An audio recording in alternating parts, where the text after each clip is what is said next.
sur ma chaîne Nature Audrey. Je suis Audrey, naturopathe en exercice depuis 2008 en Calédonie. Il y a plein de bourrasques de vent. On essaye de prendre une vue entre deux, on va voir. J'espère que ça va aller. Alors je suis à côté d'un Ninga Etulis et la variété c'est Ice Cream Bean, pardon, haricot. Et voilà, ça fait en fait des... Alors ça c'est les bébés, hein. Ça fait des petits haricots comme ça qui vont grossir. Hop, ça bouge. Qui vont grossir et à l'intérieur, en fait, quand vous ouvrez la cosse, le fruit est entouré, les graines sont entourées d'une espèce de nuage un peu sucré comme barbe à papa. Ouais, je trouve que ça ressemble à de la barbe à papa, c'est le plus près, c'est assez doux, c'est sucré, c'est super déshydratant. Pardon, ça désaltère beaucoup, c'est très agréable et on appelle ça donc le pacaille dans le Pacifique. Voilà, là c'est une fleur. C'est des arbres qui sont bourrés d'azote, donc très bons pour les sols. Et j'aime beaucoup leurs feuilles. On dirait presque un animal, je trouve. Ça c'est une de leurs feuilles. Et en fonction des variétés, il y a des feuilles qui sont plus grosses. C'est très beau. Ça pousse très vite. Ça fait un nombre qui est magnifique, je trouve. Et c'est un très bel arbre. Les fruits sont bons. Voilà, on devrait tous en avoir dans les jardins. Aujourd'hui, j'aimerais vous parler de la dépression. C'est une pathologie, je crois que c'est 40% de la population qui un jour ou un autre auront un épisode dépressif dans leur vie. Donc on a 3 dépressions, la dépression légère, modérée et aiguë ou grave. Nous en naturopathie, on ne prend en charge que la dépression légère ou modérée. Les dépressions aiguës sont là vraiment en prise en charge avec un médecin spécialisé, notamment un psychiatre. Dans les dépressions, on a les causes endogènes et les causes exogènes, c'est-à-dire que les causes exogènes, c'est un événement de votre vie qui va amener une mélancolie, une tristesse, ça peut être un deuil, une séparation, une perte de travail, un harcèlement, des abus, que ce soit moraux ou physiques, bref, tout un tas de causes possibles. Et puis la cause endogène, c'est en fait un mauvais circuit neuronal au niveau de la sécrétion des neuromédiateurs qui sont responsables de l'équilibre au niveau de l'humeur. Comme j'explique souvent, ça n'arrive pas par hasard. Ça n'arrive pas pour rien dans une vie. Souvent, on a eu une multitude d'événements où à chaque fois on a dit « je sors la tête de l'eau » et tout seul, on sort la tête de l'eau. Sauf qu'à un moment, à force de sortir la tête de l'eau et de porter à bout de bras, que ce soit la famille, le travail, un passif qui est difficile, à un moment, il y a voilà, un petit événement qui semble complètement anodin et qui va faire qu'on va se sentir complètement débordé, sous l'eau, la tête sous l'eau et qu'on n'arrive plus à s'en sortir. Donc dans ces moments-là, quand on est en train de se noyer, c'est pas le moment d'apprendre à nager. Dans ces moments-là, il faut jeter une bouée, vous aider à vous en sortir et après, quand vous serez au sec et reposé, et bien là, on va pouvoir apprendre à nager pour pouvoir s'en sortir. Donc évidemment, dans un premier temps, quand il y a une dépression avérée et diagnostiquée par votre médecin, encore du vent, je laisse passer sinon on n'entend rien.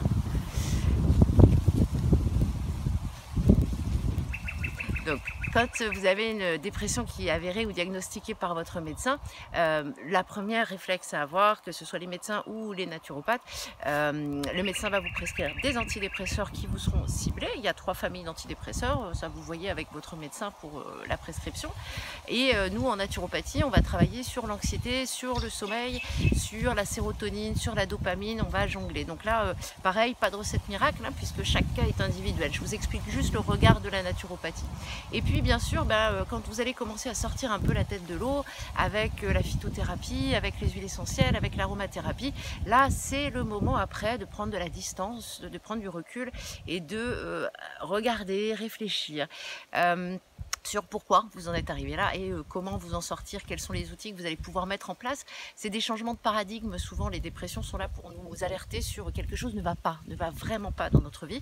Donc plutôt que de reprendre cette quotidienneté comme si de rien n'était après un épisode dépressif, il y a de fortes chances que ça vous amène à nouveau à retomber dans cet état dépressif. Donc je pense que le but, ce serait quand même plutôt de se dire, voilà, quelque chose ne me convient pas, que ce soit dans ma vie personnelle, que ce soit dans ma vie plutôt de développement personnel, que ce soit des loisirs, des activités, du temps pour soi, juste du temps pour ça, ou professionnellement.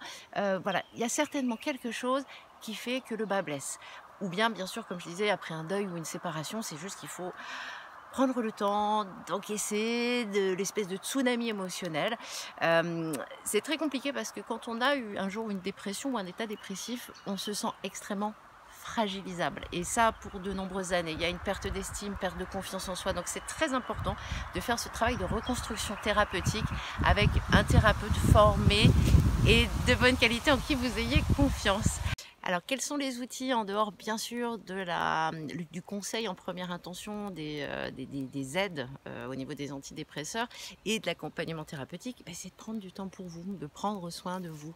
Je vous invite à découvrir, peut-être si vous ne connaissez pas la méditation guidée, que vous trouvez avec une facilité déconcertante et gratuitement sur YouTube, sur des temps de 5 minutes, 10 minutes, 20 minutes, 30 minutes. Vous tapez méditation guidée, sommeil, anxiété, dépression, deuil, séparation, tout un tas de choses, et posez-vous sur votre lit, accueillez, recevez ça.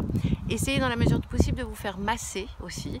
C'est pas un moment où on a envie de sortir, de voir du monde, donc faites des choses qui vous font du bien. Allez vous faire masser, regardez des films drôles, ça fait toujours du bien. Et si vous avez un petit bout de jardin, ou si vous avez des amis qui ont un petit bout de jardin, n'hésitez pas à aller gratter la terre. Ça fait un bain assez incroyable. Je pense que c'est un des très très bons antidépresseurs, et je me demande si le fait qu'on soit systématiquement dans des villes complètement déconnectées de la nature n'est pas une aussi cause favorisante des états dépressifs de plus en plus fréquents. La nature est en train de me dire oui, je crois. Donc, ce qui peut être intéressant aussi, si vous avez un chat.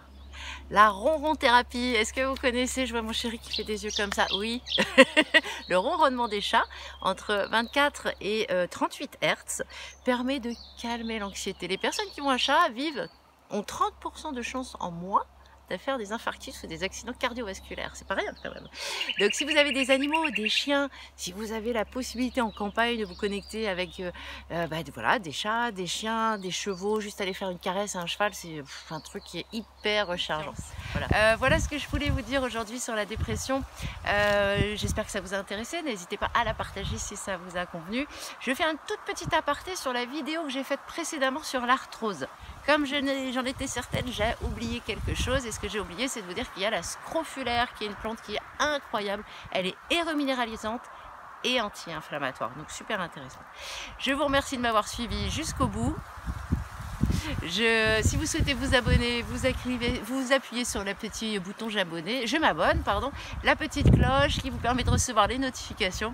Et moi, je vous embrasse bien naturellement.